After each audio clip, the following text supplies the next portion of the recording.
welcome back to the American History Podcast, where we feature historians and guest speakers that you have never heard of. I'm your host, Libby Bell, aka Liberty Bell, and today we're here with Molly Wissman, a student at the University of Houston. Hey Molly, how are you doing today? Hey Libby, I'm great and I'm so glad to be here. I have to admit, Molly, when I first heard about your project and research, I couldn't understand why you were studying constitutions centuries before the U.S. Constitution was even created. That is such a common misconception. Many people assume the U.S. Constitution was the first constitution in this region that we call the United States, but constitutional governments existed long before the 13 colonies. What were you hoping to learn through your research? Research aimed to explore how and why constitutions in the region that became the United States changed from prehistory to 1877 and how those changes shaped feelings of belonging and citizenship. I wanted to understand the much larger constitutional history that led to the U.S. Constitution. So where exactly does that history begin? Well, I'll say it began long before European colonization. One of the biggest things my research challenged was the idea that constitutions had to be written documents. Indigenous nations had sophisticated systems of government that relied on oral traditions, ceremony, and material objects rather than written law. And that's probably not what most people picture when they hear the word constitution. The Haudenosaunee, excuse my pronunciation, Confederacy is a great example. They created the Great Law of Peace, which served as a governing framework for multiple nations, and it established leadership, conflict resolution, diplomacy, centuries before the Europeans arrived. But how did it work if it wasn't written down? I wondered the same thing, Libby, and Paul Williams explained this really well, that the Great Law of Peace focused on preserving principles rather than memorizing exact words. Those principles stayed consistent across generations, even though each generation explained them in their own way. Were oral traditions the only way these constitutional principles were preserved? No, actually, wampum belts played a very important role. They served as kind of constitutional records. The circle wampum, for example, it showed how agreements, political relationships, and governing traditions were preserved, even without writing them down. I also recall seeing something about a two-row wampum in your research. How is that important? The two-row wampum actually presents a really unique kind of political relationship. Instead of one government controlling another, it shows two societies traveling side by side, each maintaining its own laws and government while respecting the other's independence. That sounds very different than what eventually developed in the American colonies. It is, as English colonies developed, constitutions increasingly became written documents made by centralized governments with clearly defined legal authority. Indigenous constitutional traditions emphasize relationship and shared responsibilities, while colonial constitutions focused more on legal structures and institutions. Understanding early constitutional traditions helps explain just how much constitutional ideas changed over the next several centuries. Then came the colonial period. What exactly changed as colonization came to be?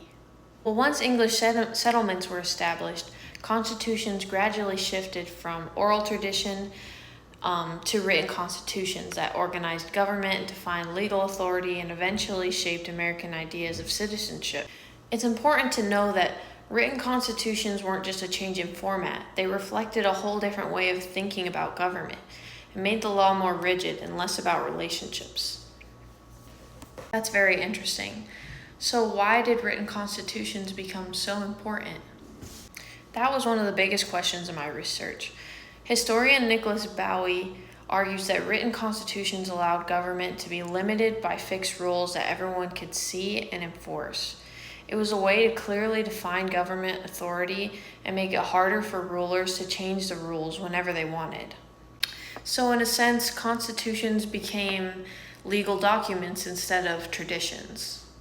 That's exactly right. Once authority was written down, people could point to specific rules that justified or limited government power. That became one of the defining features of American constitutional development. I see. So tell me why the Fundamental Orders of Connecticut were so important to your research. This document, Libby, is often considered one of the earliest written constitutions in North America. It created a written framework for elections, representative government, and lawmaking, but it also showed that belonging was becoming more and more legally defined. Political participation depended on legal status within the colony. So while government became more organized, it also became more exclusive. So representative government didn't necessarily equate to equality.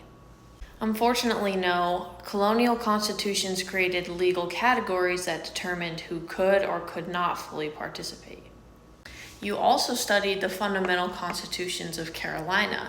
How did that fit into this research? It showed me that written constitutions don't automatically produce democracy. Historian Brown explains that colonial charters and constitutions gave Americans generations of experience with written constitutional government before independence. But historian Brewer argues that the fundamental constitutions of Carolina reflected the priorities of the lords proprietors and colonial elites rather than democratic ideals later associated with John Locke. So Brewer's research showed you that constitutions are really a tool that can be used depending on who's writing it. Yes, that's right. Constitutions organize political power, but they don't automatically distribute it equally. The people creating a constitution decide who belongs, who participates, and who remains excluded, which is a lot of power for one person or even a group of people. That was one of the biggest lessons I took away from studying the colonial period. So it seems like constitutions had changed a lot by the mid-18th century. They did, and it directly impacted feelings of belonging and citizenship.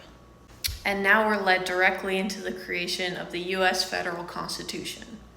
Yes, the grand finale, if you will. The first draft of the U.S. Constitution didn't appear out of nowhere. It built on constitutional ideas that had been developing throughout the colonial period while creating a new national framework for government. And after centuries of constitutional development, we finally arrive at the document most Americans think of first, the United States Constitution. So what made the U.S. Constitution different from the earlier colonial constitutions? Well, the biggest difference was size. Earlier constitutions governed individual colonies, while the U.S. Constitution created one national government. This made political membership increasingly connected to national citizenship. A nation for all the people. Well, not exactly. Despite claiming we the people, many people remained excluded. Enslaved people were denied freedom, women lacked political power, many indigenous nations were outside the definition of citizenship, and voting often depended on property or other legal requirements. The Constitution created a stronger national government, but it didn't settle who fully belonged within the American political community. But thankfully, we amended the Constitution.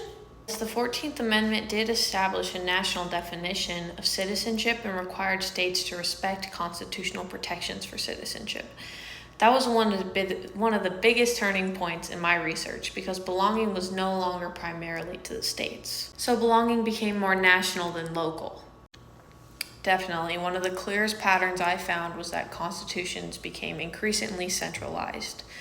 Even though national equality wasn't fully achieved in 1868, nor now, but constitutional ideas had changed dramatically. Molly, this has been a fascinating podcast, and I don't think I'll ever look at the U.S. Constitution in the same way.